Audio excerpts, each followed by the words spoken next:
Hello, my name is Monica Pitts. I'm with May Create Design, and today I am reviewing great nonprofit websites and why. What I'm doing is I'm going through this website and I am grading it on 6 different categories. I'm looking at blog, services, get involved, donate, ease of use, and creativity and content. And I score those each from 1 to 5. Now, they're not all the same, and so I make sure to explain what I might be doing with each. So the one that I'm reviewing right now is roomtoread.org. I did not build this website. It's not my website. It's actually built in a language that I don't program in at all because I do almost everything in WordPress, and this is an ASP. And so let's take a look at this website and see how you can learn from it and maybe take some of these pieces of advice to make your own website better. Oh, and one last thing, if you want to see my rubric for evaluating these websites, you can go to mayecreate.com. That's MAYECREATE.com/nonprofit website review. All right, let's look at roomtoread.org.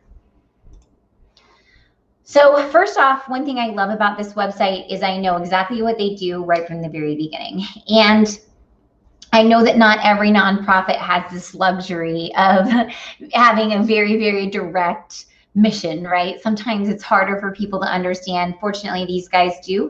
And they do a great job of explaining it really quickly. So I love that about it.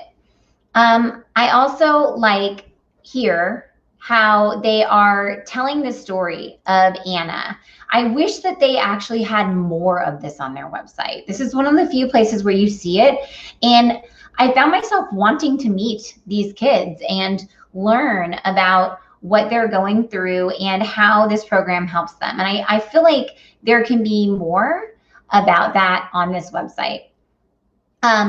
So one thing they also do very well is in their impact section. So here, and this is taking a second to load, they have this awesome interactive map. It's really cool. And then you scroll down and you can see these great stats. So it's like map plus infographic. It's really cool. And it makes you want to look at it. And a lot of the times when people display this stuff, you're like, I don't want to look at this. But this is easy to consume and it really shows you what they're doing. And maybe, okay, maybe I can find some more stories if I keep digging, right? But here's the challenge. I shouldn't have to dig to find the stories. They should be right there for me all the time. And this is a really pretty page, and they did a great job on it. Yeah, so there are so many great design components of this website. They make it really fun. Other things that I liked about this website is it's really easy to navigate. There are not lots of hidden pieces of their navigation. I know right away where everything is. One thing I was not in love with is I'm not really sure why nonprofits started calling blog the latest or news the latest, but it is, and I found it on multiple websites. I'm not sure how you feel about that. But I'm not, so while I like that you can sort on this blog, I think that's good. I think that this is hard to read. This would not pass ADA compliance standards, and I'm certain that they didn't do it on purpose. It could have just been an oversight, but it's not easy to read.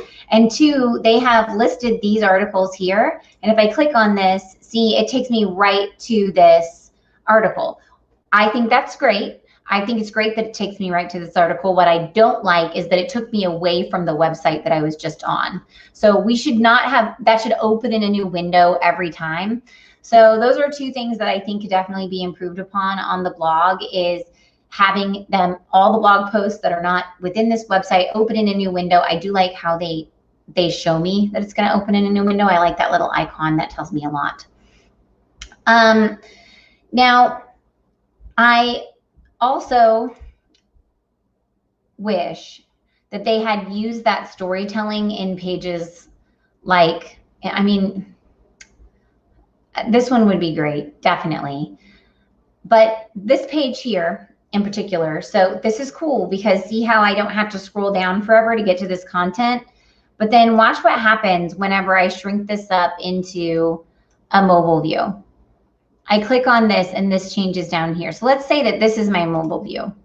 I can't see it change. That doesn't really work. And you know that a lot of people are going to use mobile to look at this website. So while that layout worked really, really well on a desktop, it doesn't work really well on a mobile device. So they need to rethink that layout and figure out what they might do. It would probably work better if it just expanded and contracted underneath each one of those buttons instead of having to display down below. So that's just a challenge that they have to work through here. The donate section here. Now I gave this a 3. There is something I do like about it. I don't love that it took me to another site. Now, I do understand that sometimes people don't have all that functionality within their site or within their, budgets. What I do like, though, is I like how it tells me right away that donations can be matched by the MetLife Foundation. I like this a lot. It actually made me think twice about donating. I was like, man, maybe I should donate right now. And I'm like, Monica, you're supposed to be reviewing websites, not donating to websites. But it made me think about it because I was like, man, I could just give them $25 and then it would be matched. That's cool. That's really cool. So definitely do that on your donations pages. And I thought that this was a really cool article as well. Maybe just because my friend Dave and I were talking about it the other night, how his elementary school teacher told him that he couldn't read nonfiction books. And he was like, no, I want to read nonfiction. And she said, no. And so he stopped reading for like a long time. So I thought that this was extremely relevant considering I just talked about it. Okay. So because I'm a total geek, I ran this thing through a checker to see how quickly it was loading and what was going on with it. And it definitely had some room for improvement. Now, don't get me wrong. 4 seconds is actually not a terrible load time. It's okay. I would like to see it slightly faster, but I mean, you can see by this little green thing here, it's relatively okay in comparison to other things. Google wouldn't like it, but GTmetrix thinks it's okay. It has too many page requests. The page size is too big. So there's a lot of things, though, that can be done to make it load faster. So the developers here have some work in front of them. I wish I could optimize the site, but I really can't because I don't do anything in ASP. But yeah, so definitely look for this in your site. Go run this report so that way you can see how your site is loading, because load time is really important to make sure that you're showing up in those Google rankings and that people don't abandon you because they're taking too long to load. Yeah, so that is all I have on Room to Read. So hopefully this gives you some ideas on what you might do or maybe not do with your nonprofit website as you're designing it. Make sure that you include those stories. And yeah, if you want to see my full rubric, you can go to mayecreate.com/nonprofit website review. Thank you.